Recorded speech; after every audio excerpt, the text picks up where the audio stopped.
hi, welcome everyone, and thanks for joining us to this seminar, which is organized by the Gender Studies Research Group at Tallinn University. And my name is Kadri Aavik, and I am coordinating the activities of this group. And so we are a group of scholars at Tallinn University from different disciplines who come together to run seminars and other events and discuss issues related to gender. So, and it's a very interdisciplinary group and work that we do. And so this spring we've had some events, and they are over Zoom, and I'm really happy to have to introduce this event and to have Lisa Indraccolo here as a speaker, and my colleague Julia will introduce Lisa in a minute. And I'll also actually put the link here to our group so you can check that out. We've got oh, okay, I'll copy that in a minute. Yeah, so thank you so much, Lisa, for joining us today, for coming to do this talk. I'm really fascinated about the topic. I don't know much about it myself, so that's why it's going to be really interesting to listen to you. And also, I'm really thankful to my colleagues Julia and Uku, who are organizing the event, co-organizing it. So looking forward to it, and I'll hand over to Julia to introduce Lisa. Thank you. Okay, hi everyone. Can you hear me? Yes. So it's a pleasure to introduce our new tenure professor, Lisa Indraccolo. Is that the correct pronunciation? So we have the pleasure of welcoming you today. Lisa is a tenure professor of Chinese studies at Tallinn University. She earned her PhD from Ca' Foscari University in Italy.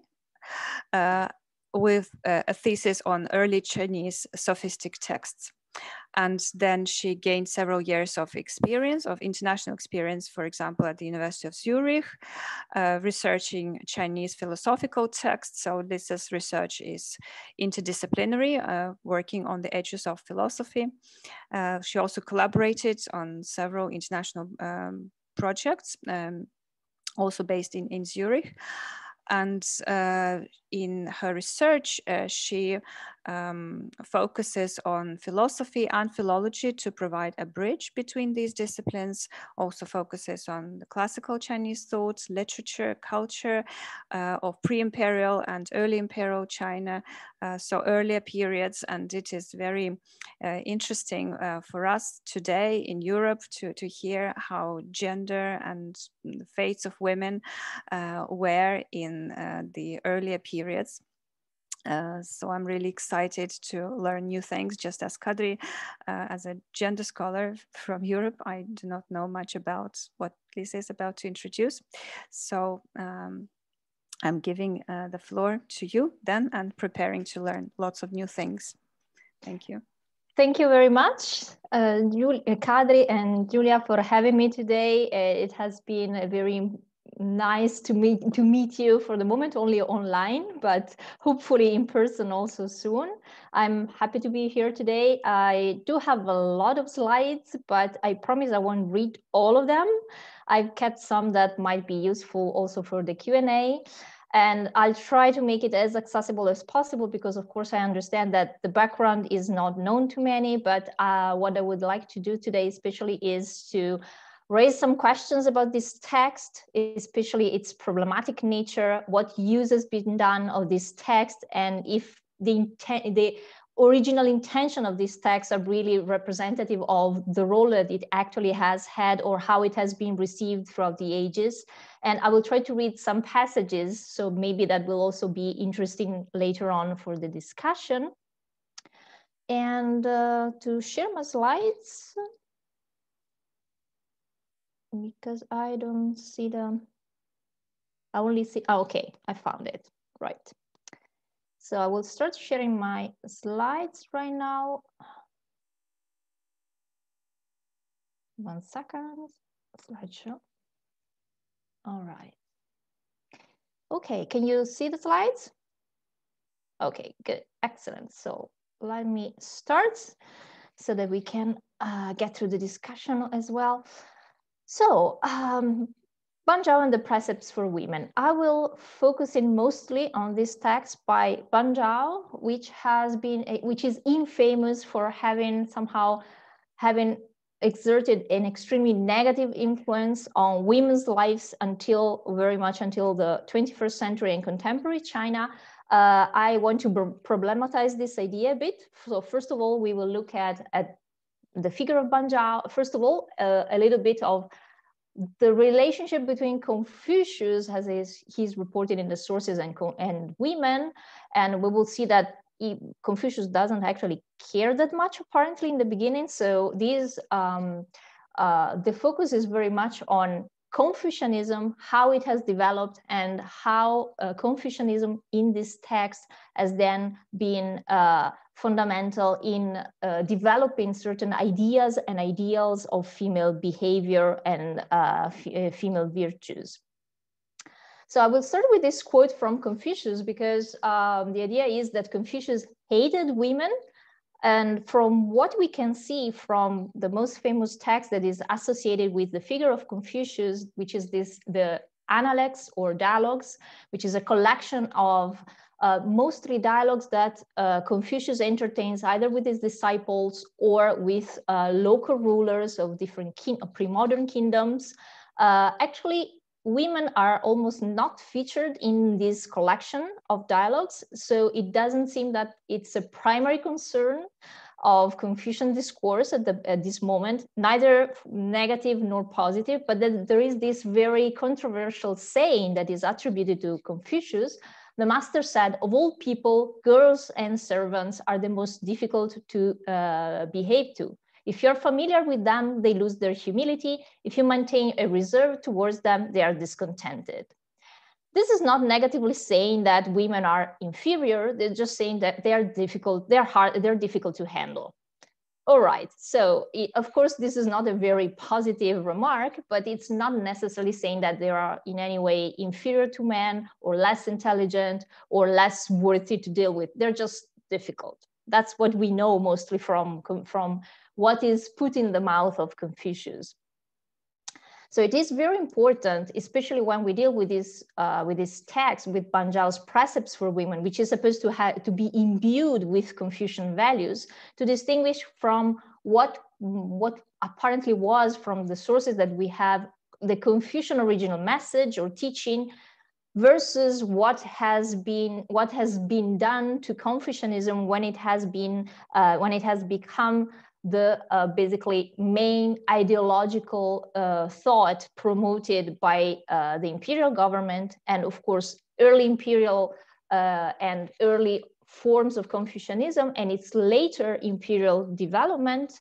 And of course there is constantly, also in the pre-modern period, there is a clash between what is the actual social legal practice and what is actually promoted in this text. We always have to keep in mind that the received literature that we have, especially for the pre-modern periods, is elite literature, is written by highly literate people, mostly by officials or scholars, and it's mostly addressed to other literati. So this is not popular literature, and that's very important because what we have here is a very personal perspective about what the behavior of women should ideally be, which doesn't necessarily mean that this respects what was the social practice, what was considered acceptable, and what was actually going on in contemporary times. And we will see that actually what Ban Zhao is promoting is a new ideal, it's her own ideal, and it's quite different from what was actually everyday practice in the lives of several women, even in the pre-modern period, as far as we know. So these are just for your enjoyment, some representation of Ban Zhao, and as you see, they're all quite late. So Ban Zhao lives in the 1st century AD, and representation of Ban Zhao are actually quite late. There are, of course, different possible reasons, but it's interesting to see that they use the production and of these kind of texts, so this kind of moralizing manuals of female behavior becomes more and more important and more widespread throughout the ages, while Ban Zhao's text is almost isolated, or anyway, it's not, it's something almost new. There had been some predecessors before Ban Zhao's text, but this kind of text for women is actually very much a trend that takes on later on during the late imperial period. So when I talk about late imperial period, I talk about a period comprised from more or less the 13th century to basically well into the beginning of the 20th century. So it's quite a long period in which we see a progressive interest, growing interest, and increasing production of these texts. And also, especially towards the Ming Dynasty, so 14th, 15th century and on, we see a dramatic change in certain values that are promoted for women that is quite distant also from what we see in Ban Zhao's text. So this is, I won't go into historical details. This is just to give you an idea of the Han Empire in which Ban Zhao was born.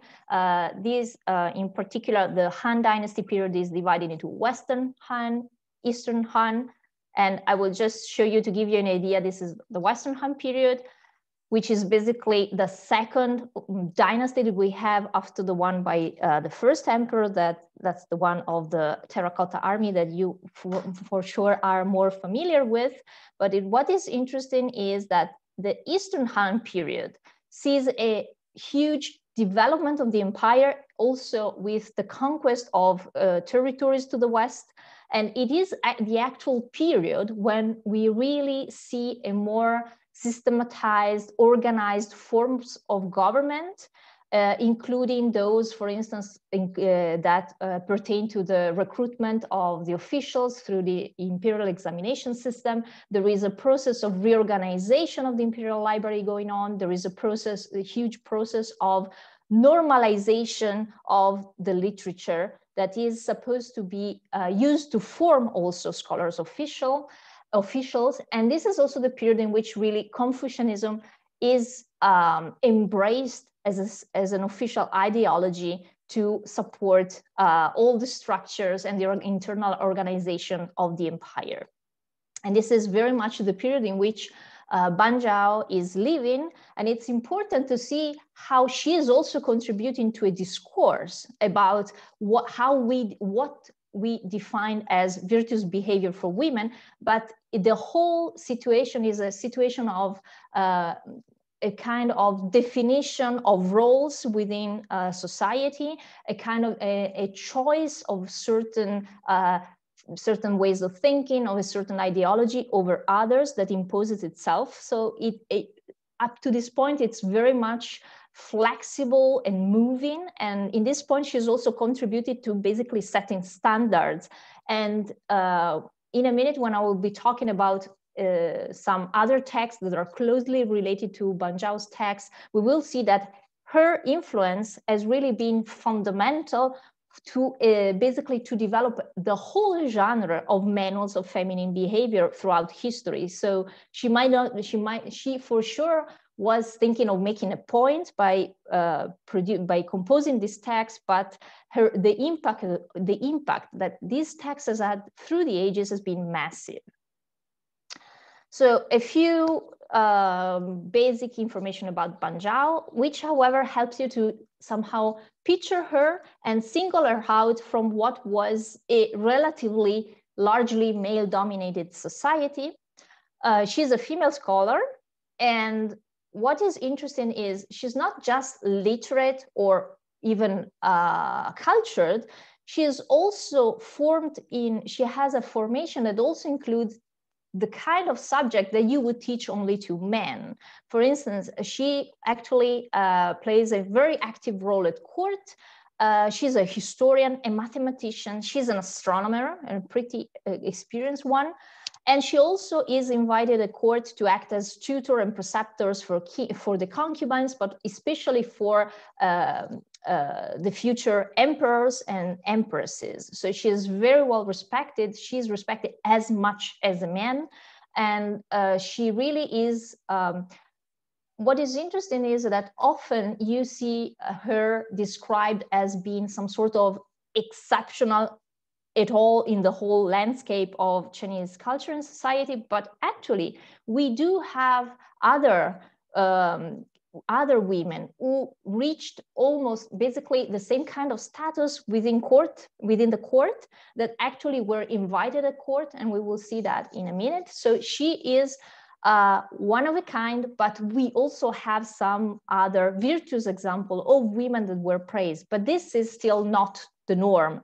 In basically giving your daughters an education, especially for the elite, is quite normal. But women would mostly be engaging in poetry, for instance, rather than in these technical, very technical issues that would be more closer to the government practice. And the roles of actually historian and astronomer are conflated into one basically profession at court. So these are all different aspects that you would have to master to be active at court as a historian, for instance. She is the daughter of this famous court historian and the sister of Ban Biao and the sister of Bangu. These are two very important figures because these are the compilers of the dynastic history of the Han, the so-called Hanshu. And basically what is important here is that when her father dies, and then she, for a certain time, she works together with her brother to complete some missing parts of the book of the Han. And this is something really exceptional, also because she writes the treatise on astronomy. So she is considered experienced and knowledgeable enough to write the whole treatise about astronomy, which is part of the dynastic history of the Han. And of course, she's also well known for the Precepts for Women, for this short treatise we will be talking about today. And as I mentioned, she acts as preceptors to emperors and to empresses, to the concubines and the women of the palace, and to an emperor as well. So she's well respected. She will actually be given the title, as we will see in a minute, of distinguished person. And that goes beyond the fact that she is a woman. And she is really this is really not what would be the norm for the time. So she is quite exceptional in the landscape of the time.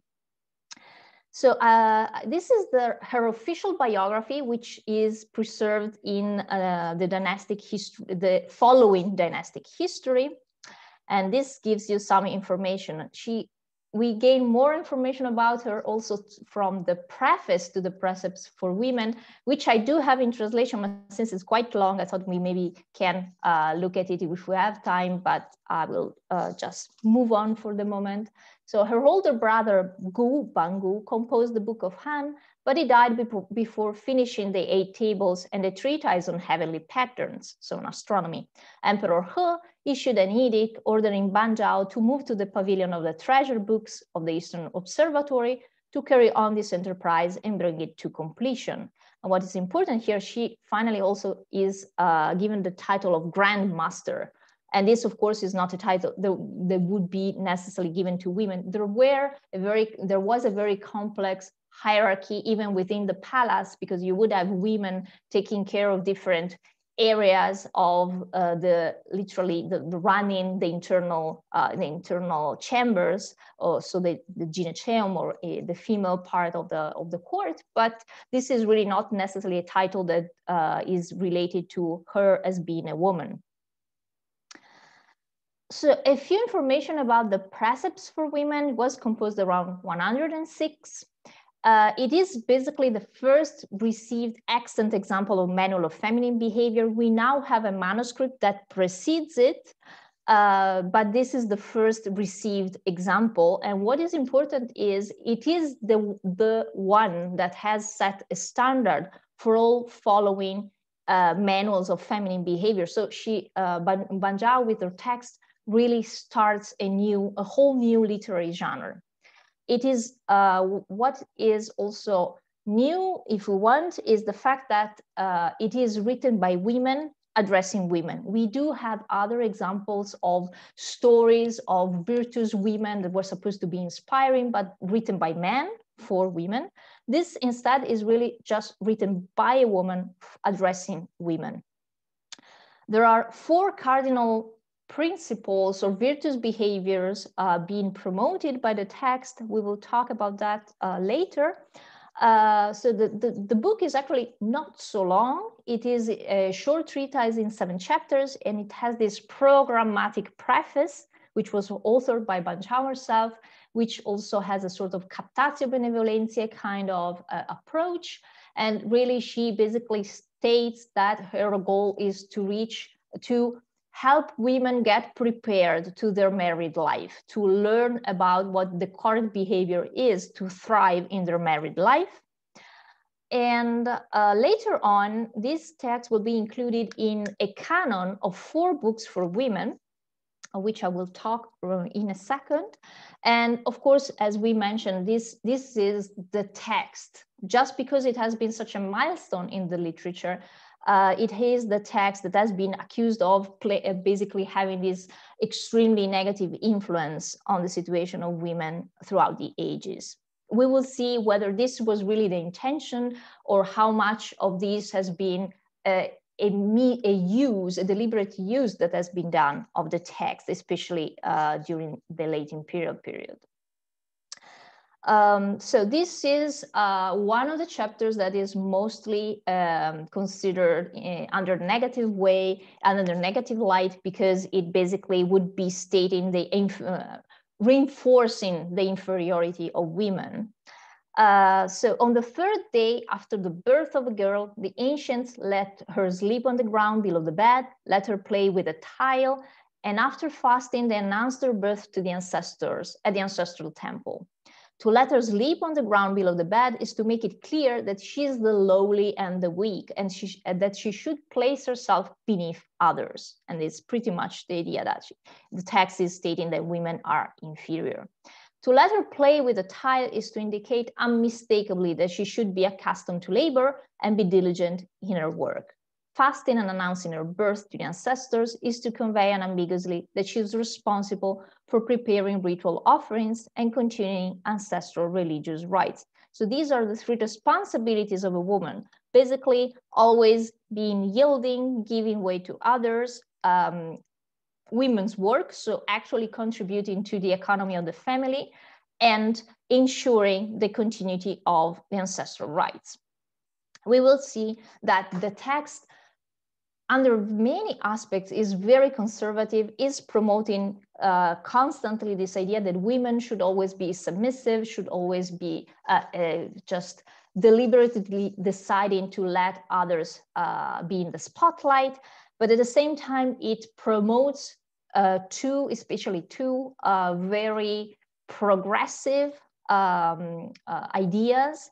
And this is quite problematic. The whole, there are very different tendencies in this text that are difficult to reconcile, but it's not quite the kind of monolithic promotion of the submission of women that often has been associated with this text. It's actually much more complex.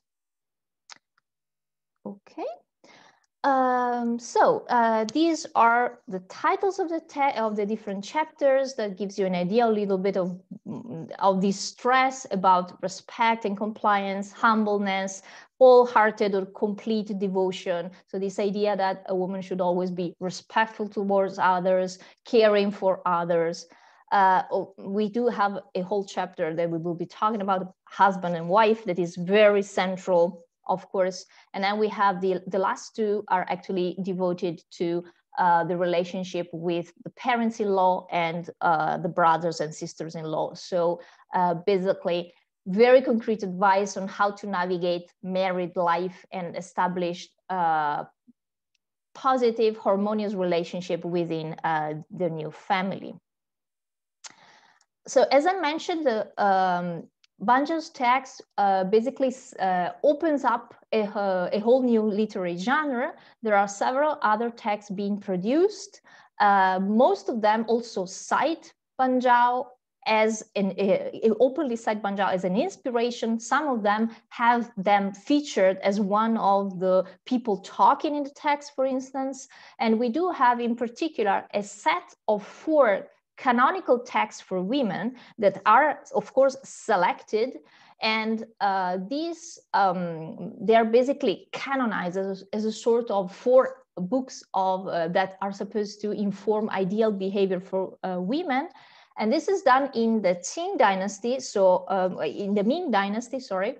And this is a collection of texts from different centuries, different dynasties, written by different women. Again, they're all written by women addressing women. And why especially 4 books? So these are all, they all have different kind of internal structure, but basically they're all pedagogical treatises trying to promote certain ideal modes of behavior. The aim is also, of course, they are written by women of a certain higher rank, but the goal is often also explicitly stated at trying to reach women from all social levels. So being as inclusive as possible.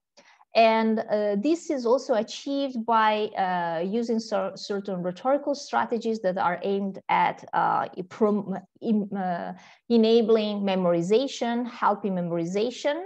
And also, especially in Banjo's text, for instance, or as we see in the Nuluyu, the Analects for women, there is a deliberate choice of a language that should be more accessible instead of being just the language of the elite. And these 4 books are actually mimicking an already established authoritative set of 4 books, Confucian 4 books that were established by the new Confucian thinker Zhu Xi. So we do already have, during the 13th century, a set of 4 Confucian texts that are considered to be canonical, that are used also as the program of the imperial examination system. What happens during the Ming dynasty, so later on, well into the late imperial period, we try to establish an equally authoritative canon that addresses women, that is supposed to be giving women guidance about what is the appropriate behavior. And of course, the virtues promoted are not exactly the same. Okay, it's a list that I can also share later about other similar texts that have been produced at different stages. I will not go into this. I will talk a little bit now about what's there, how much Confucian philosophy is there in the Precepts for women, what are the cardinal principles. As I mentioned, we do have 5 Confucian virtues or constants that are canonical. And these are in the text, but we also have the promotion of different kinds of virtues. So the canonical virtues for women do include the traditional Confucian virtues, but they also differ. And especially in the late imperial period, especially in the last examples of these texts, we see a shift of the attention from what would be more traditional virtues like appropriateness of behavior or benevolence towards filial piety, so the kind of deference that you owe to parents and parents-in-law, and especially to chastity. The whole cult of widowhood, of female suicide, of female chastity is a very much later development that takes place mostly at the end of the Qing dynasty. So we're talking about the 17th, 18th centuries. But before then, the focus is actually on other virtues. And something that is very cardinal in the text are the 5 Confucian relationships that are supposed to be the 5 cardinal relationships basically informing society. And these are ruler and minister, father and son, husband and wife, older and younger brother, and friends.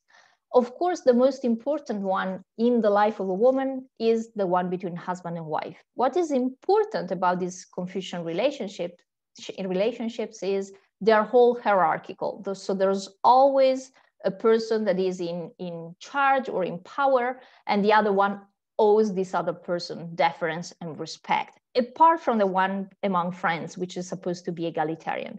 But that already tells you that husband and wife, the husband is leading and the wife is supposed to follow along. And I have a graphic representation more or less of how the ideal Confucian society works through the self-cultivation. Basically, an individual, by working on himself or herself, is supposed to basically encourage and trigger a positive reaction also from other members of society. But as you see, apart from the self, the family is the smallest societal unit, and it's very much central in the Confucian discourse. I do have three main themes that run through the text.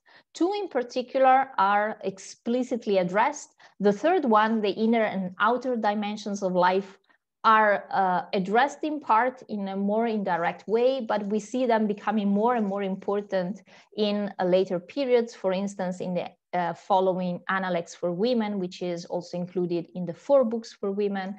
But here we have a strong focus on the principles of yin and yang. I will now explain what they are. And the relationship between husband and wife is compared to, as a metaphor, to that one between heaven and earth, which are the supreme deities in the Chinese pantheon.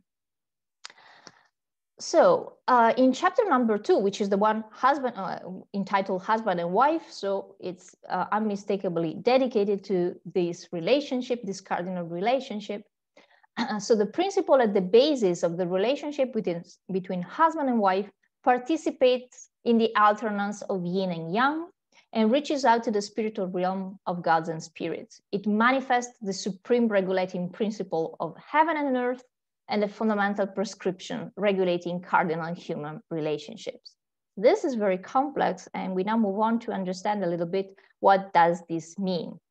So what are yin and yang? You might have heard about these. These are actually complementary binary cosmontological principles. They are forces that pervade everything in the world. They are also within the body. They're actually regulating they're regulating the cosmos at large, but they're even present within the human body. And the balance between these forces is fundamental even to ensure the health of the body. So they're also used in their pervasive. We have yin and yang in all aspects of life. They are used basically to classify organs, but to classify also natural phenomenon. And the important thing is these two principles are complementary and are necessary to one another. An imbalance between the two will cause major disasters or will cause, for instance, illnesses in the body.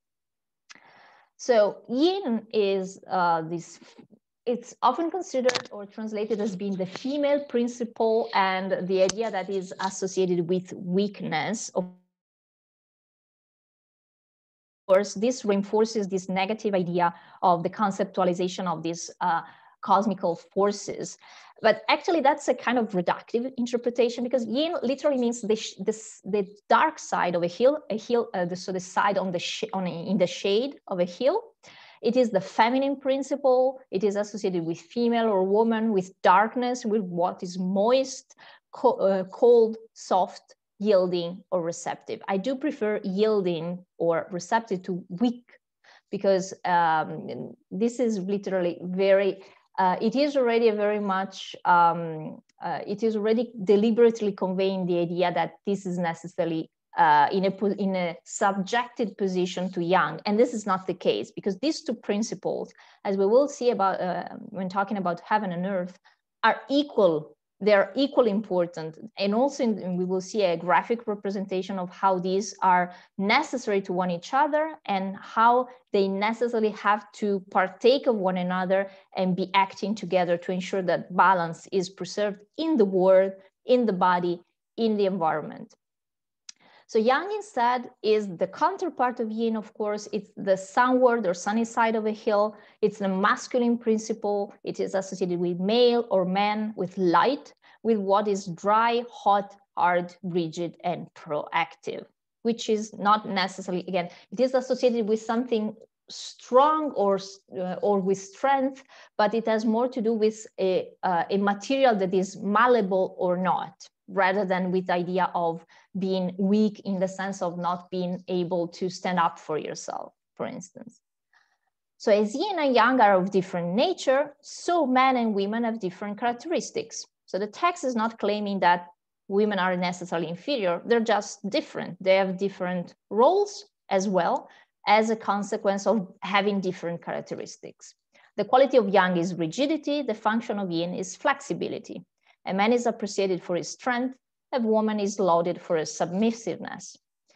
Here, as much as submissiveness sounds to us as very negative, as having a very negative connotation, the idea is actually of her role as yielding, as giving way to male action somehow, but also enabling men to act, as we will see.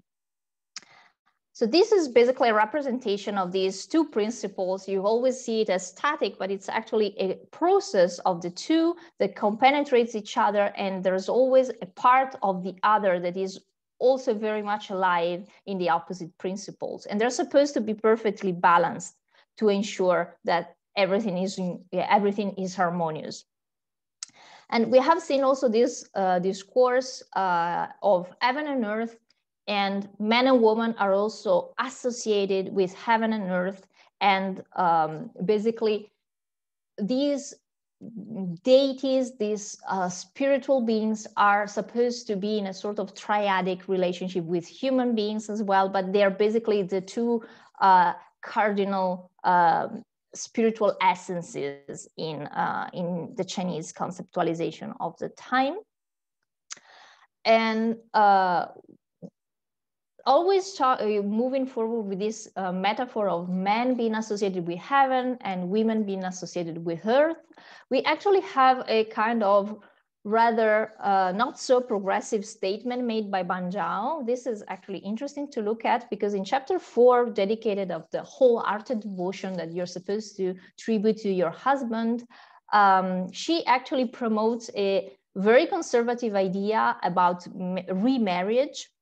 And this is actually against what was the social practice of the time, because we know that remarriage was actually a thing that people would remarry, and instead he is here promoting her own ideas of what should be done in this case. So according to the Memories on the Rights, which is one of the classics or canonical texts of the Confucian canon, a husband has the right to remarry.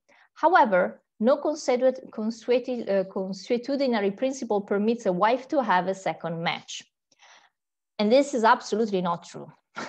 Therefore, it is said that husbands are like heaven. Since heaven cannot be disobeyed, a husband cannot be deserted. So basically, the idea is you should not remarry. You should be faithful to your husband even once he is dead. Zhao herself was widowed relatively young, and she never remarried, but the reasons why she decided not to remarry are not decided by society.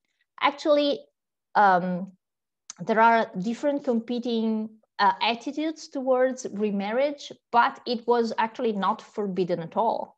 Many women would remarry or decide not to remarry, maybe for economical reasons, because they actually inherited from their husbands. Women actually enjoyed a much more established legal status than what seems through this reading. This is very much Zhao promoting her own idea of what is appropriate. This is not in accordance with what was social practice of the time. Okay, yeah, I have also a slide about the discourse about divorce, for instance, this idea that heaven cannot be disobeyed or deserted, which is also not quite the case, but I will not talk about this, and I will skip this. We can talk about this maybe in the Q&A if there's some interest, but actually divorce was also a thing. It was legally ratified. There were all a set of reasons for which you could divorce or not.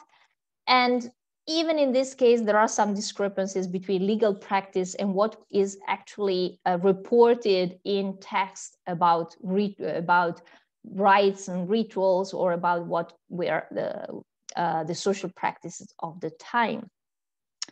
about these two ideas of nay and why. What are these? These are basically a binary idea that is concerned very much with the separation of roles between men and women. This is basically a reference to, we can consider this a reference to two levels. We have a macrocosm where we have men being engaged in public life, being engaged in activities outside the house. So the public and political dimension in which men usually work and find themselves to act. So the outer world contrasted, and that would be why the exterior, what is outside the outer, and on the other side, the household or the realm of domestic life, which pertains to women. And as the level of the microcosm, we also have the same kind of separation of areas of competence within the house, because you have a section of the house that would be also open to guests, for instance, which is the outer part, and then you have the inner chambers, which are the realm of women, and it's separated from the rest of the house, and it's in the most inner part of the house. And this is also something that is already in the Precepts for Women, but it becomes much more important, especially starting from the Analects for Women and from the Tang period, so more or less the medieval period, and later on, the separation of the sexes is something very much promoted by Confucianism, but it's actual, and it's promoted deliberately because it was not reflected in everyday life. So it is an ideal that we want to promote for society. We keep women and men separated to avoid any kind of licentious behavior. But this is actually what we are promoting. It's our ideal. And it's, again, it's not what was going on in society. And I will skip this and we'll talk a little bit about the three obediences, which is important to understand what is going on also in life. So the so-called three obediences, they're usually associated in one expression, three obediences and four virtues. And these are supposed to be cardinal principles regulating the life of women. The three obediences are actually the three people to whom women should basically be subjected to. And these are the father, or if the father is dead, the older brother within her family of origin, her husband when she marries, and her male son, older male son if her husband dies. So she's always subjected to a more authoritative male figure. And this is respected up to a certain extent. And then we have four virtues, which are actually have a more active kind of connotation in the Precepts for Women, because they're rather called as four virtues modes of conduct. And these are four different aspects of a woman's life and even behavior that are supposed to be regulated and are supposed to be a kind of model behavior. And these are concerned womanly virtue, speech, demeanor, and work or labor. And these are four aspects in which a woman is supposed to somehow comply with these rules of behavior. Okay, and so what is also important about female roles? What kind of female roles does the Precept advocate for women, apart from the traditional ones? Being a filial daughter and daughter-in-law, being a good wife, respectful, chaste, loyal, being industrious in running and careful in sparing when running the household. What is important is the Precepts for Women is promoting the role of women as educators. And this will also come through in other manuals on female behavior later on. So the role of women in educating their husbands and their children, so as a moralizing force in the life of their husband, and especially as being the primary source of education for children. and women as cultural conservators. And we have seen this already in the fact that since the first chapter of the Precepts for Women, this role of women as those who ensure the continuity of ancestral rituals, which are the most important thing, is to preserve the lineage traditions and the cult to the ancestors. So we've already seen that they play this role. And now we move on to what is so in this relatively conservative and even promoting conservative values, such as, for instance, the idea that you should not or are not even allowed to remarry, within this landscape of a rather conservative text, we actually have two extraordinarily progressive points being made by Zhao. And one is education for all, but especially higher level education for all, so both male and women children, and especially the fact that the kind of education should be equal. Now, the idea is that especially women of high-ranking families would be educated up to a certain point, and then at the age of 15, male children would, kids would basically be formed on classical canonical knowledge, and women would actually learn mostly womanly work, so especially sewing, weaving, and silk and embroidery. This, of course, is the ideal course of study for highly educated people. But what is interesting is that even in lower strata of society, there was still a certain degree of literacy, especially of the ability to count, for instance, because of very practical needs like paying your taxes. So a certain degree of literacy was there, but of course not the higher kind of literature or of education that would be reserved mostly to elite families and to male children. So what Zhao says, we need to educate everyone, both female and males, in the same way. And also what she does is basically making a point that a woman should eventually leave her husband, or in any case, husband and wife will eventually split up if there is domestic violence. And this is kind of quite unusual for the time, because this is not often addressed, but it is kind of very progressive for the time to promote this. Okay. Of course, the point is the way in which she promotes this is basically how can you expect children to be educated or husbands to behave correctly if women are not educated? So to ensure that our children are grow up as civilized people, we should also be educating our women. And this is especially addressed in this chapter, husband and wife again, which is one of the clue chapters in the text. And I will just go to the point. So only to educate their sons and not to educate their daughters, are they not being blind in their treatment of the mutual relationships between the two? According to the Memory on Rights, so again, this reference to an authoritative canonical text, at the age of 8, children should begin being taught how to write, read, and count. And we are talking about male children here. At the age of 15, they should proceed in their studies into higher education. So at the age of 15, there is this separation between the sexes, and we actually teach further we invest on the education of male children. And what the text says in the end is quite interesting, because it says, why cannot we rely on the same principle and apply it as well to the case of women's education? So Zhao is explicitly promoting the idea we should also educate women in exactly the same way.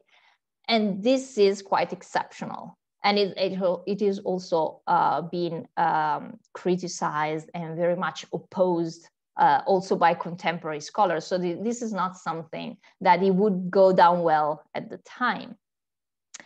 And then we have in chapter 3, respect and compliance, this reference to domestic violence. Basically, if a wife does not restrain her contempt towards her husband, scolding and accuses on his side will ensue. If her husband's anger cannot be stopped, a whipping will follow. Eventually, I will skip to the end. If scolding and accusations are pronounced, what loving kindness could there be? When loving kindness and righteousness, so an appropriate, respectful relationship are both lost, husband and wife will part their ways. So if you arrive at the point that in a family, in a couple, there's domestic violence, then Zhao is basically saying that you are allowed to leave and the couple should split, because the foundational principles that should be there motivating the existence of the couple are no more there. And this is also it's quite extraordinary. So now to wrap up, what this text has under many aspects is promoting the kind of female roles and female behavior that we would very much expect from even a Confucian text written by a male, or in any case, a contemporary text. But there is, first of all, discrepancy between what we know from other texts, also legal texts, what was contemporary accepted practice in everyday life, and the moral code that she is promoting. So this is her trying to have an impact on society, promoting or proposing her own reading of society. And I have this quote here from a text. None of the constraints she, Ban Zhao, later recommended for other women seem to have been placed upon her. She was actually enjoying the life. She was well educated. She was independent. She didn't remarry by choice. She was well respected at the palace where she played a major role in the politics of the time. So she is really not the kind of submissive figure that we have seen described in the text. In her text, she really is preaching women's submission to men, but at the same time, she advocates for women's education. So we want women to be educated. We want women to be able to leave their husbands if they're beaten. So there are different potential interpretations of these, but it's also eventually impossible to reconcile all these contrasting aspects of the text.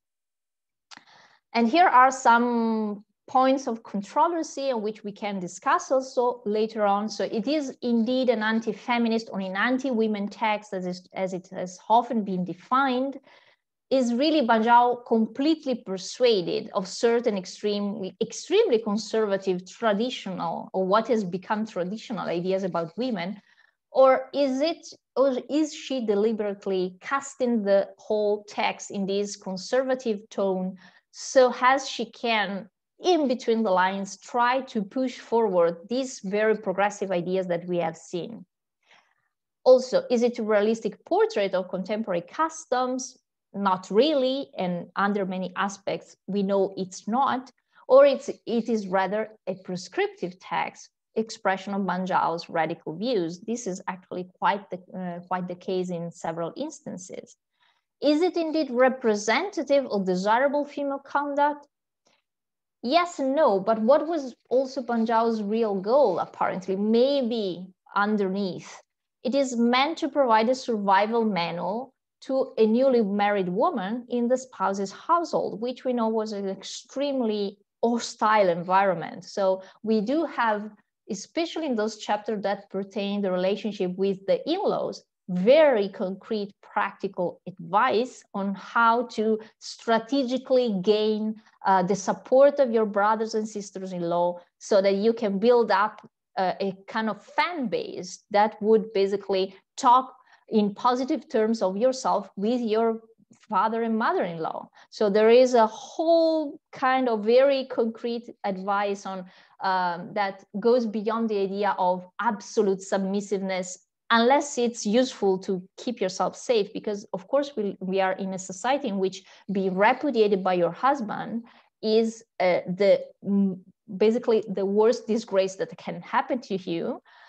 In part because it is not necessarily the case that your family of origin will have the means to support you if you're sent back, but also you're disgracing your name and your family of origin because you must have done something unacceptable to be sent back.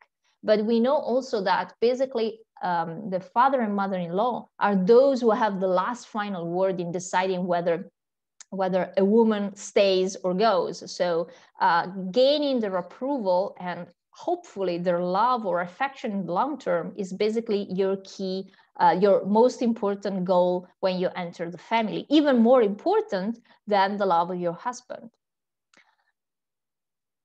And to wrap up, so we have these different aspects all wrapped up in this text. So this idea that it is indeed a didactic text to instruct women on how to behave. It is a kind of survival manual to learn women how to navigate married life. It is at the same time a programmatic treatise in which Zhao is promoting her own ideas and ideals of what female behavior should be and how the relationship between the sexes should work. It might have been deliberately presented as a conservative text that would have been considered more easily acceptable by contemporary intellectual circles to promote what would have been considered revolutionary, unacceptable ideas like equal education for all, for instance. At the same time, it breaks with a relatively more tolerant tradition, especially when it comes to the separation between the sexes, which was really not so strict as Zhao would want. And she's actually starting a process of integrating more stricter rules of conduct for women that will eventually end up becoming part of what the female code of conduct will be, and of what will be acceptable regarding women's behavior throughout the centuries. Okay, and then I have the preface, but I don't want to overwhelm you, so I would really like to have some time for discussion. So I'm happy to take questions, and of course there's Uku who will be, I already have long questions here. Excellent, but Julia, do you know how we should proceed? Yes, Lisa, thank you so much for this exciting and really overwhelming talk. We have heard so many new things and so much food for thought, how you problematized many things. So yes, we have Uku's asking his questions here, but maybe you can stop sharing and we can have more of a discussion so that we can also see who is talking. So, Uku, would you like to ask your questions, or do you want me to read them? No, these are not my questions. These are, I think, Kadri's question, who might have to be away a bit. Or... Yeah, sorry, these are my questions. I just put them there. Thank you so much. Very anxious to ask them. I have like a 3-month-old baby who's really loud in the background, and that's why I put my questions if there's time for them. But I'll give the floor to Uku first. Sorry. Yes, maybe we can first have a discussion, and then I will read aloud to spare Kadri from yes the sounds of the baby, although they are okay as well. Yes, absolutely. Lisa, thank you very much for the talk. It was really educative, and well, my background is in the study of contemporary history of the 20th century and dealing with the Soviet Union, and also with LGBT history of the late Soviet Union. So from there, I am entering the gender studies working group. A few more questions, but basically you really did ask some of these main questions that I had in mind while skimming through your PowerPoint a few hours ago already, and I guess we shouldn't spend too much time on anything else. Maybe coming back to these 3 questions that you were asking, but indeed one thing is about, of course, when you deal with such a historical text which has its very long history, then what kind of vocabulary of analysis seems appropriate to use, and when, right? I think some questions in the language of conservative, progressive, or feminist, or pro-woman, they might make sense, but maybe sometimes they don't make sense to ask these questions about this text, right? Or how do you feel? Is this the main tension actually in this text? The tension between when is it like advancing women's rights, or when is it making them lesser, or is it maybe something that we put on this text these days, or the readers in the last 100 years, or something like that. But anyway, yes. So this text today, I think Kadri is also asking this in her comments. So what's the main function of her book in today's Chinese society? How is it mainly used? Is it kind of is it used as some kind of a tool, or does it have also a lot of different lives now? Right. So yeah, I was curious how important is her personality and her personal experiences. You were hinting at these. What about her and men, or her and other women?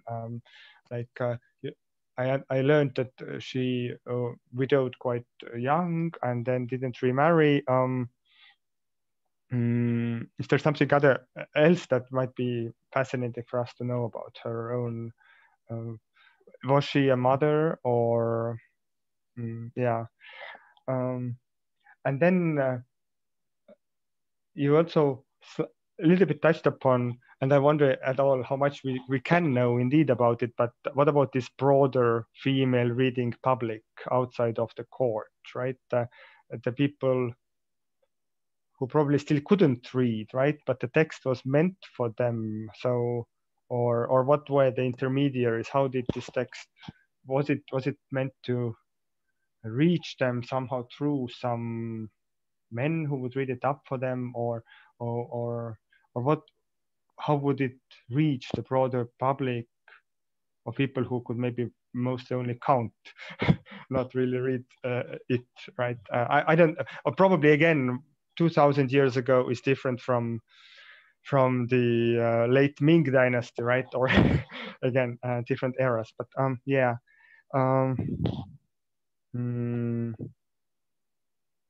Probably Lisa could start asking these questions, because there is so much so there is a lot of that, develop. right? Exactly. So basically, I have only questions, right? I have no but still, this legal aspect, of course. Again, another lecture probably could be delivered on this matter. Like indeed, like 2,000 years ago, then we have and you actually know about it maybe more than most of us here.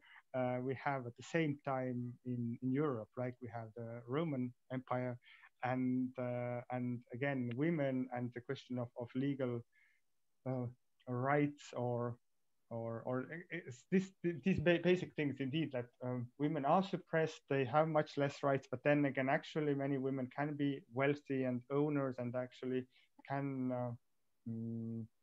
dictate how their property is being handled, and actually are in this sense quite powerful. So maybe a few words, how many women were independently managing property, or was it possible? Or so yeah, sorry, but I think this is just questions, and I should Thank you very much, and I'm sure that might be interesting also for others, so I will try to address as much as possible. So of course, yeah, we always have the issue that so this text has been very much criticized as somehow having started a whole trend that has eventually turned into something that has restricted the role, the sphere of action of women.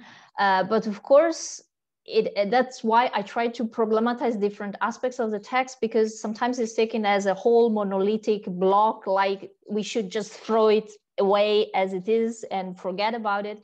But it's actually a very complex text that is very much an expression also of Zhao personality, that of certain intellectual trends of the time. And the idea, what is also problematic to a certain extent, is the fact that we have what we see as a very successful woman. She's successful in a man's world, in what would be man roles.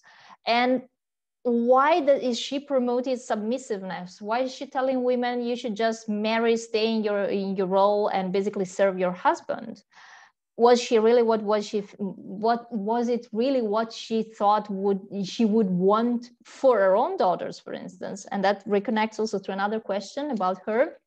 She actually had 3 daughters and 1 son. And she decided not to remarry also. She could have, because despite what she says in her text, many women would remarry. It was normal, it was acceptable, it was not, I mean, in this period, it's still very much ambiguous, as many other kinds of behavior that are acceptable. Some people would think they are inappropriate, some would not. There are not such strict rules, and she's the one who is also contributing in setting the rules somehow. So there are, the impression is that there are, of course, more there are different ways of approaching the text or criticizing the text. Of course, there are more extreme readings that says, no, she's just basically bashing women. She's just relegating them to the inner chambers. And at the same time, we also have much milder approaches saying, oh no, she was actually even fighting for women's rights. I think it's something in between, that she probably had some agenda, as everybody has when you write a book of this kind. It's a treatise, it's not her memories. She's promoting certain values over others, and they're not necessarily consistent. So under certain aspects, she seems to be very progressive. Under other aspects, she seems to be very conservative. So she's very much a child of her time, and she's reacting, of course, to different intellectual tendencies that are there. She is not necessarily not an advocate for women's rights. I would definitely not be that mild. And there are some parts of the text that are very much striking as I use the word conservative to give an idea of the tone of the text, because of course we cannot read the whole text, and I try to read as much as possible, but of course time is limited. But in certain aspects, she's really promoting what we now think would be the traditional role of women as being in the kitchen, just cooking food or taking care of children, and basically just never meeting men, always being segregated in the inner chambers. And of course, it's something in between, and even Ban Zhao's position is something in between. I would not say that she's deliberate, that she's just advocating for women's rights. I would neither say that she is just. I don't think that her goal was necessarily to force women to step back from having any kind of success in life. But at the same time, we also have, the text is also starts another trend with this idea that women should not be overly talented, that they should not take the spotlight. So she is a complex author from what emerges from the text. And again, the fact is, these are her own ideas, and there's a combination of something being basically eventually playing the favor of the advancement of women's rights, and other aspects being absolutely negative in this perspective. And I think it really, it is more a reflection of her own ideas than it might necessarily be even of her own times, as we see, as you mentioned, the legal aspects. That's the best way in which we can tell that women were actually enjoying, under many aspects, a much higher degree of freedom, if we want, or independence, even economic independence, from what we gain by just reading Ban Zhao's text. It seems that that a woman, she's just basically a package that gets married and then stays with the family, and she's completely dependent. That's not actually the case. We know from legal texts, already from legal texts of the time, and even of later periods, that women could inherit, women could divorce, and they could even start a divorce, and they didn't even need a particularly elaborate reason. They could just say, we don't get along, basically, and which is kind of extremely modern. So people could just decide to divorce, and even women could initiate the divorce just on basis of we don't get along anymore. So that's much different from the idea that we gain about women in Chinese society by reading Banzhao. So it's always important to always read this kind of very pragmatic rules. And even there are also some there's a traditional list of motivations, of reasons, according to which a man could ask for divorce or repudiate his wife. And we also know that this is not true according to legal texts, basically. So it is very important to distinguish as much as we know. And sometimes it's not possible, of course, because we lack the sources. But whenever we have the sources, and on the basis of what we know of Han society, but basically, Banzhao is not exactly telling it as right. So this is in many cases, not always, but in some cases also, for instance, regarding the fact that men and women should not meet and should not walk along together on the streets. We know that this was actually normal and was happening, and she doesn't like it. Fine, and I'm sure many other people didn't like it, but actually it was accepted. So this idea of legal rights is very important because we have cases of very successful widows that inherit the fortune of their husbands, decide not to remarry, and actually run a very successful business on their own with their children. Nobody says a thing about it, not even their male children. And in the end, they live happily forever after on their own, basically just running the family business. So this is not actually what seems the picture of the woman that we gain from reading the whole Banzhao's text is this idea of the very submissive woman that serves her husband dutifully, that takes care of everybody in the family, never expecting a nice word in exchange or always giving the others. Basically, she's enabling others to shine. And she's always instead deciding to remain in the shade. And she's praised exactly by the fact that she's assuming this kind of hidden role in running the family. And so there's a huge gap here between what we read in legal text and what is the kind of word that she's depicting.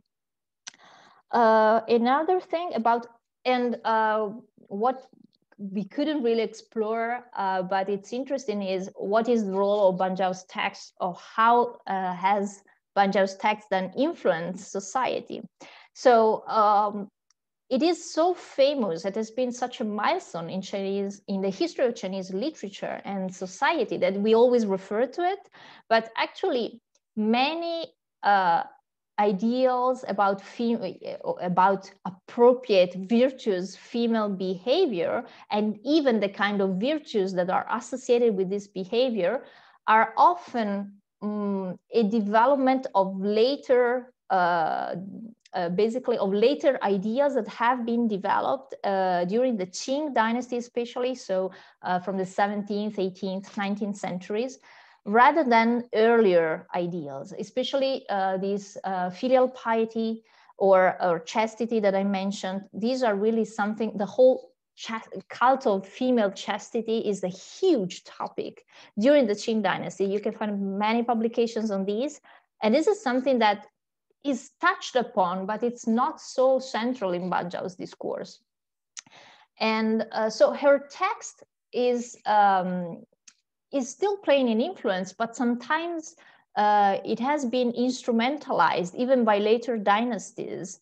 So it has been appropriated, it has eventually assumed a kind of significance and meaning, and sometimes it is used in contexts that are not really consistent with the society of the time that has given birth to this text, or even with the contents of this text. It becomes a kind of symbol, and it's used in a certain deliberate way to promote certain values over others, or certain behaviors over others. So it's a very instrumental use that is made sometimes of this text. And then we had, so the practice of reading and also reaching out to a broader public. So this is also an interesting point, because as I mentioned, so women would have a certain degree of literacy, The idea is, of course, this ideal of reaching out to a broader audience has success up to a certain point, because of course, eventually the literature that is circulating, especially in these earlier periods, is mostly being accessed by other members of the intellectual elite. Some attempts to promote also more widespread circulation of this text. Sometimes we have, for instance, we just saw this in class, a visual representation, for instance. We have a very famous scroll that is depicting the classic of filial piety, or female filial piety, or filial piety for women. And that is also integrated at a certain point in the circulation of this text. Regarding practices of reading, if we look at the Han Dynasty, so we don't know that much about practices of reading for the earlier periods. What we know, as far as we know, is that usually people you would not really be reading a text, especially didactic text, on your own. You would have practices of also teaching would be linked to a oral practice, oral relationship with the teacher, possibly in a circle of students. But for instance, you would not reading alone in silence is a practice that basically kicks in much later. So you probably would be reading this together with someone, especially with the teacher, especially if we consider that this could have been used also as some kind of didactic material. In the preface that we didn't really have time to read, basically Zhao is claiming that she wrote the book because she's worried about her daughters that are not married yet, and she's worried that they might disgrace themselves if they're not prepared for married life. And we know that this is just a pretext, because at that time her daughters were already married. So she is basically stating, I'm writing this for young women with the aim of educating them. It wouldn't be uncommon that this text would have been recited. And this is a feature especially of the second text that we find in this canon of 4 books for women, the Analects for Women, which is it is made exactly to help memorization, because it's all made of 4-character sentences, trying to somehow reproduce the kind of rhythm and structure of the Confucian Analects, and it rhymes. So that is made to be recited, repeated, and that could, in that case, with this a strong component of oral, the oral connotation of teaching and learning, that would have made the text accessible even if someone was not particularly proficient in reading by themselves. But in many cases, especially didactic materials, are in most cases, at least until I would say the medieval period, they're not really meant to be read alone. They're really meant to be shared, and especially many texts seem, strangely enough, some didactic texts might seem to be hardly accessible because they're not meant to be read by the student by themselves. They're meant to, there's always meant to be this figure of the teacher, the preceptor that teaches you, that guides through the materials. So that would be also the kind of setting of the potential didactic use, which seems to be what Zhao wants for a text, to be used to teach. So that would be, there would be also a strong oral component to it. I hope I've answered to everything pretty much. Yes, thank you very much. Julia, do we have some, are you reading some more questions from Katrin? Or should I? Sorry, you're muted. Yeah, Yes, okay, sorry. Yes, so thank you so much for the elaborate answer and for another grand portion of information to digest. I think partially you've answered this question about how she was received at the time, and this is what Uku also asked. And the second question, you briefly touched upon it, but if we can also say some more about it. What role do Ban Zhao's ideas play in contemporary China? At least the idea of yin yang is well known. It seems to be still shaping understanding of gender in society today and also here in the West. And I actually also wanted to refer to that. How is it received nowadays? How much does it, what is its influence today? Well, we do have we're experiencing a much broader phenomenon of revival of Confucianism under many different aspects in society. So there is a growing interest also for what was supposed to be the traditional learning associated with Confucianism. And so this text is very much playing an importance in the way in which it has been received. It's still considered to be setting standards or roles of behavior for women. And even if, of course, as we mentioned, this was not actually, it has become normative throughout the ages in the way in which it has received, in a way in which it has been emulated by other female writers, and no other, as much as we have several other examples, and not necessarily just those that are included in the canon of the 4 books for women being produced, trying to follow the example set by Ban Zhao or appropriating her figure or ideas. It is still the one that is referred to, also because basically until very recently, we're talking about a couple of years ago, it was basically the first received manual. So it is really considered also to be the fundamental milestone in the development of the whole genre.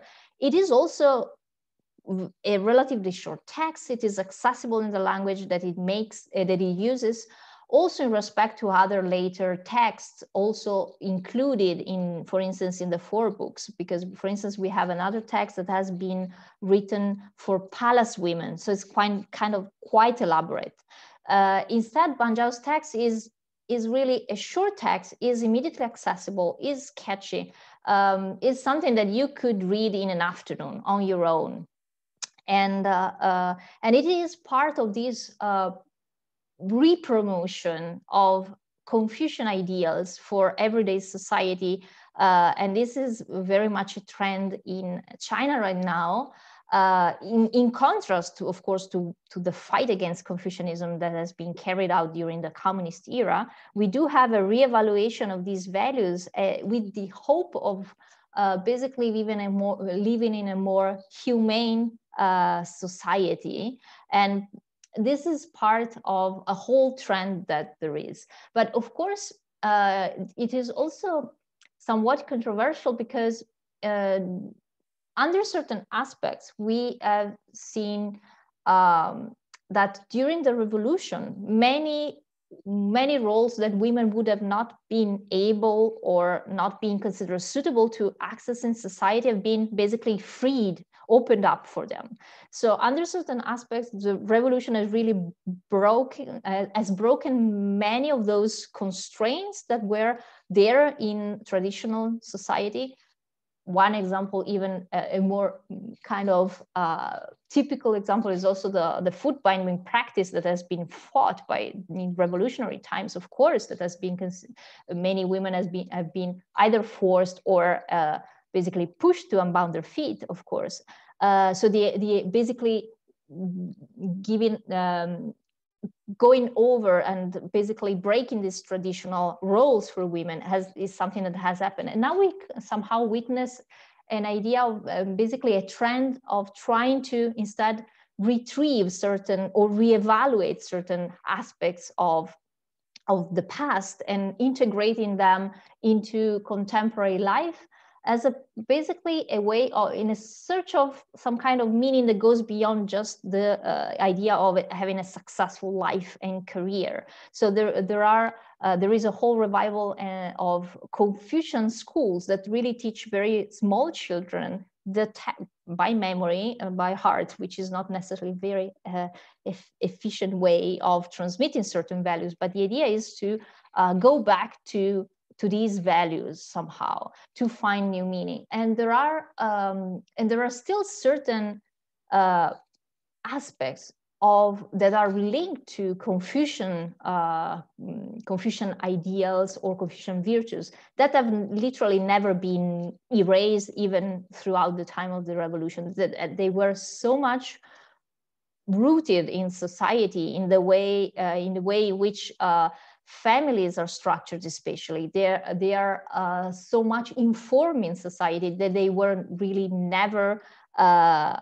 taken over by those more provocatively new ideas promoted through the revolution. So filial piety, or the belonging to the clan, the respect to the elders, the continuation of the lineage, these clash against values promoted by modern culture, especially in cities, as we see, for instance, the phenomenon of leftover women too educated to find a suitable partner, and that would like to get married maybe, but later on in life. And this is also an issue of filial piety, of not being able to somehow provide an heir and continue the family lineage. This is provokes a huge sense of guilt still today in women for not for being successful, accomplished, but not fulfilling that duty that is basically it's shamed as the most unfilial act, for instance, not bearing a child to continue the lineage.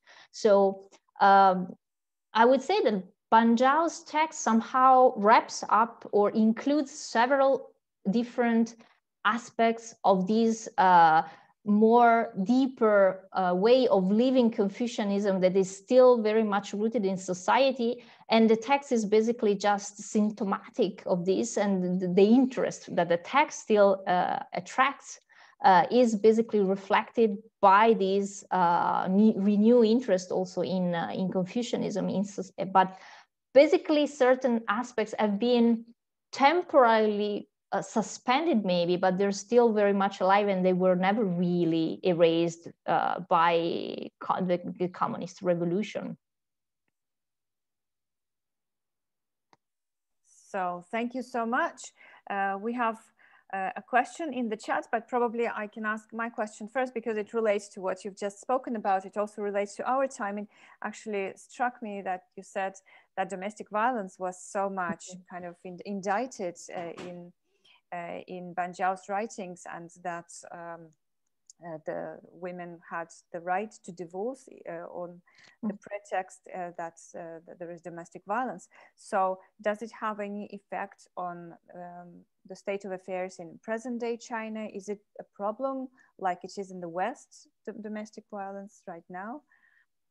Well, we're far away from my area, so I can't say I have very fresh data on this. I'm pretty sure that there is for sure a growing difference, a huge gap between society in cities and also the intellectual development and environment in cities and the countryside. And it's becoming deeper and deeper. And in big cities, even, for instance, this stigmatization of having a female daughter, female infanticide is, I wouldn't say that it's not an issue, but it's much less of an issue, because you have a perfectly happy couple having their female daughter and having their daughter and happy with it. So but of course it changes dramatically if you move in the countryside. And of course, these are the kind of issues like domestic violence. I think it's widespread in any case, but you have a much more traditional kind of structure of families also in the countryside. And of course, this reflects very much on the fact that in cities, you tend to have more and more well-educated people even that, if that doesn't necessarily affect the phenomenon as we know, but I really don't have data on this, so I would not say much on the contemporary period, but of course it has, according to Confucian view, basically what it is promoted is finding a way to have a harmonious relationship within the family. But of course, the actual practice is different, and that again is an ideal. And what actually goes on behind closed door is a completely different thing, and that relates to infanticide. But yeah, I would say that has for sure been a problem throughout Chinese history as well. I don't think that it has been that much different, but I would not have very updated data about contemporary China, so I prefer not to push it too much. Yes, thank you very much. And going back to the literary work itself, Paramita is thanking you for the wonderful lecture, and her question is regarding illustrations. You showed us a couple of late illustrations of Zhao herself, but have you looked at any illustrations of her text and how these might add to the interesting controversies that you show the text contains? Oh, that's interesting. I don't think there are, I don't think there are actually illustrated versions, at least for the earlier periods. You actually just have the text, and you have these images of Zhao, which are actually not also very common. You don't find that many, and these basically are those canonical ones that you find over and over again that are referred to. So what you have mostly is this illustration of the classics of filial piety for women, and you also have other scrolls, but I don't think, at least not in the earliest period, was not illustrated. I actually don't know if the others have been illustrated, but because I'm thinking very much of the kind of texts that you find in Japan in the Meiji, that are so beautifully illustrated also, or Buddhist texts that sometimes are used also at the popular level. I don't think there was really a deliberate choice of doing something similar. You do have a few scrolls that is done, and that also have the text. So for instance, in these scrolls, you have, there is a selection of chapters, not the whole text is illustrated, and you have the text on the side.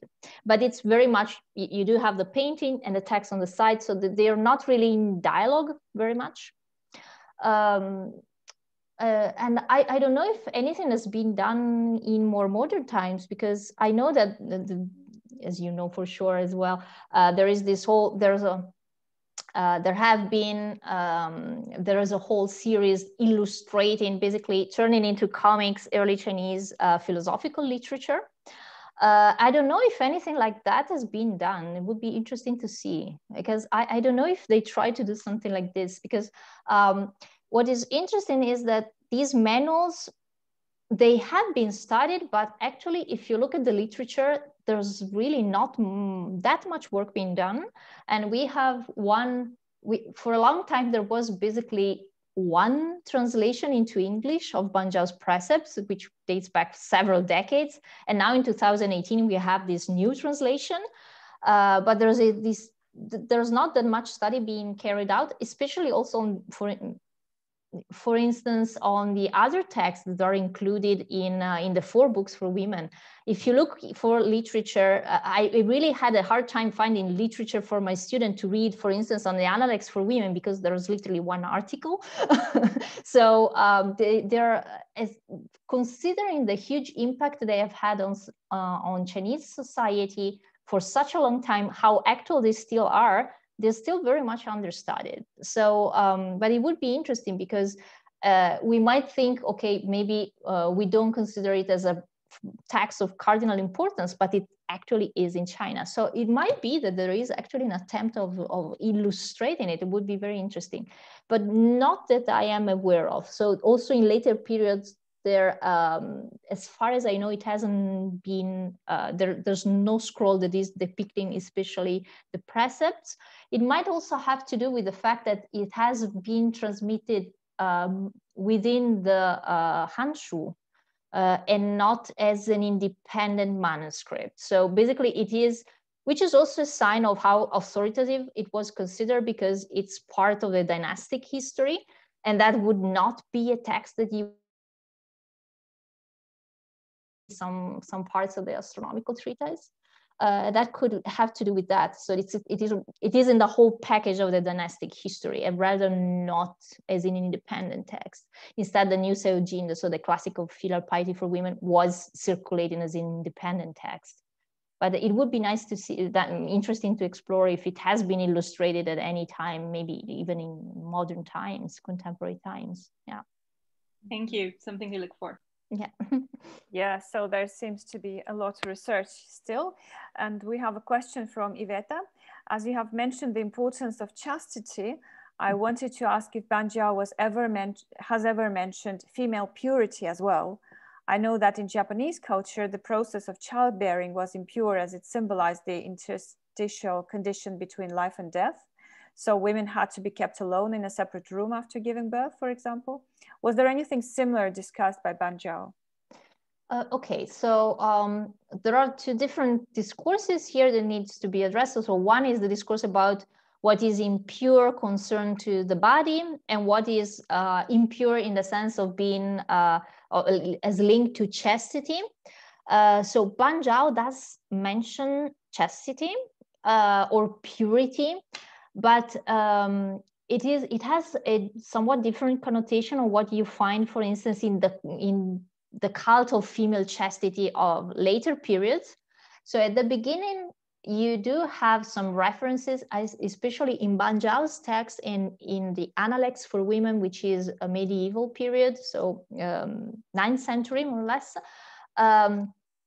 Basically, in these two texts, there's a huge component of purity as part of properly taking care of your body, in the sense of being presentable, or being clean, or keeping your clothes clean and in good order, or being basically of washing when it's time. Literally, that's what you're told also in the Analects for Women. You need to be clean, properly dressed for your husband to basically, you don't have to stink, literally.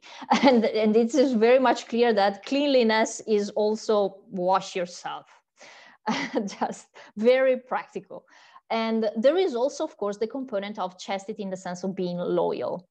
It is mentioned, but I don't think it's mentioned more than once or twice in the whole text. So it's not a huge concern, but it's still there. So the idea of being chaste in the sense, it has more to do with the idea of, for instance, more than chastity linked to the sexual sphere, it is linked with the idea of not being contaminated by inappropriate music, or being exposed to inappropriate shows, for instance. And this is very much a concern in classical Confucianism, because the idea that a particular show or music, especially that is inappropriate, will corrupt you morally also, basically.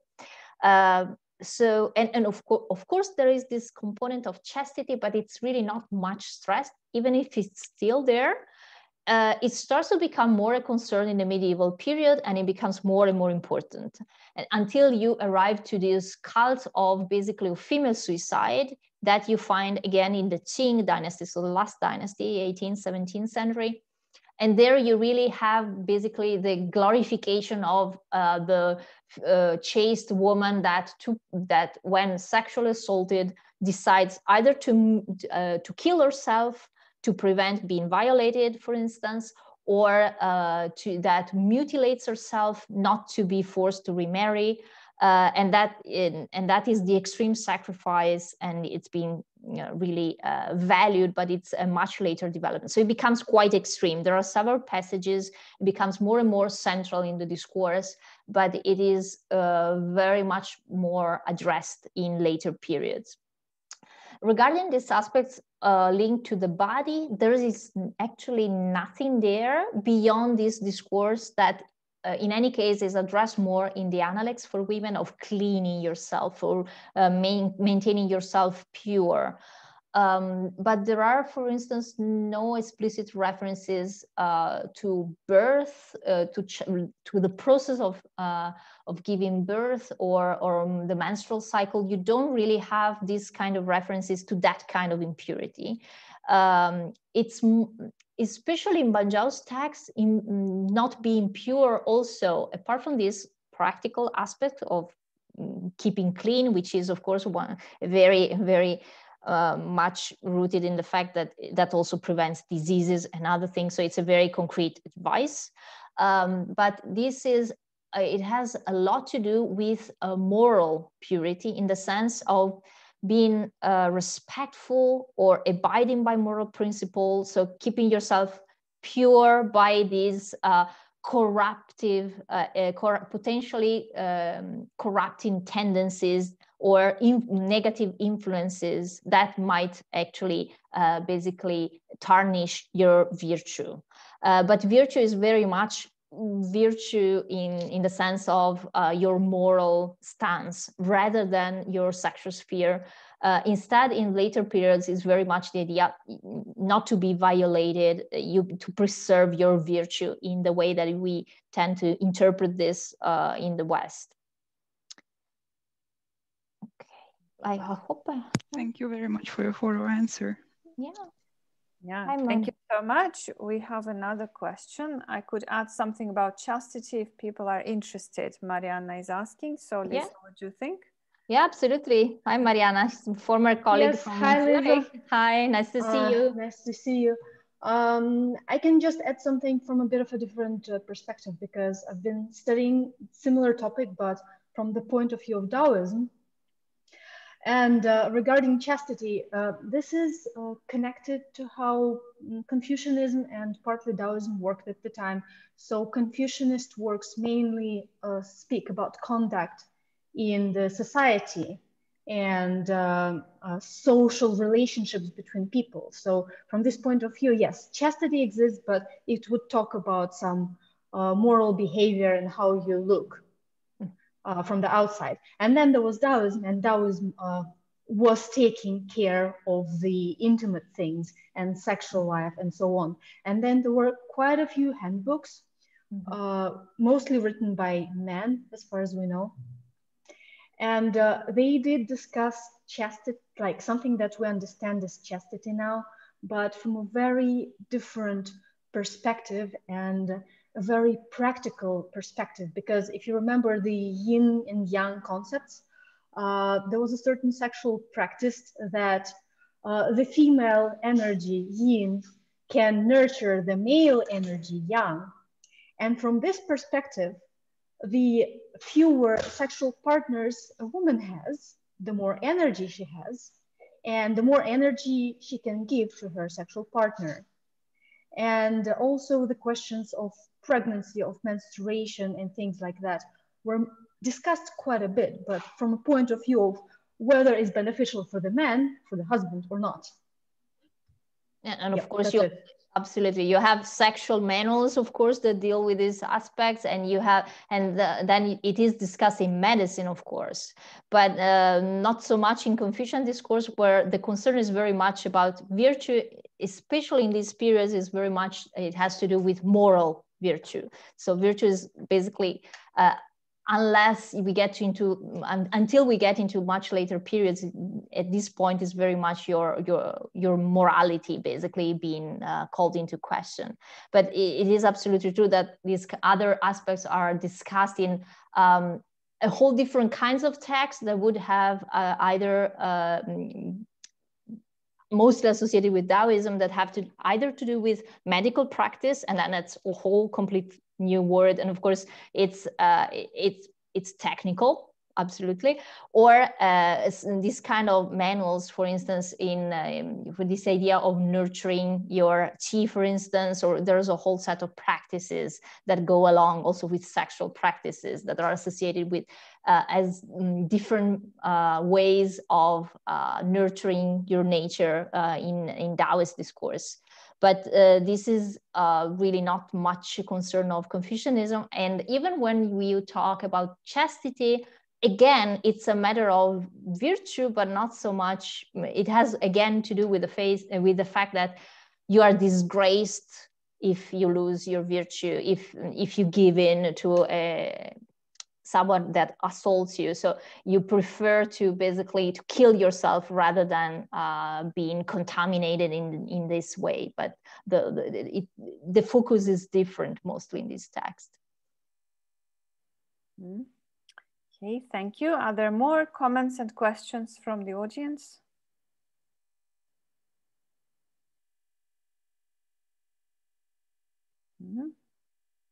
We've had a very long and rich discussion. So, Uku, do you have any final comments? No, I don't have at this point. Okay. So, thank you so much. That was really very enriching, educating, thought-provoking, and enjoyable, first of all. Okay, I'm first glad and foremost. Because, it was a lot. Yes, yes. So thank you very much. And thank you everyone for being with us on this Friday evening, afternoon, and for staying for almost 2 hours. If you are interested in the further events or activities of the Gender Research Group, you can contact Kadri Avik. And if you wonder what we're doing, you're welcome to join. So, and have a nice evening, everyone, and a nice weekend. Thank you so much, Thank Lisa. you. Thanks for having me. Bye. Bye-bye. Bye-bye.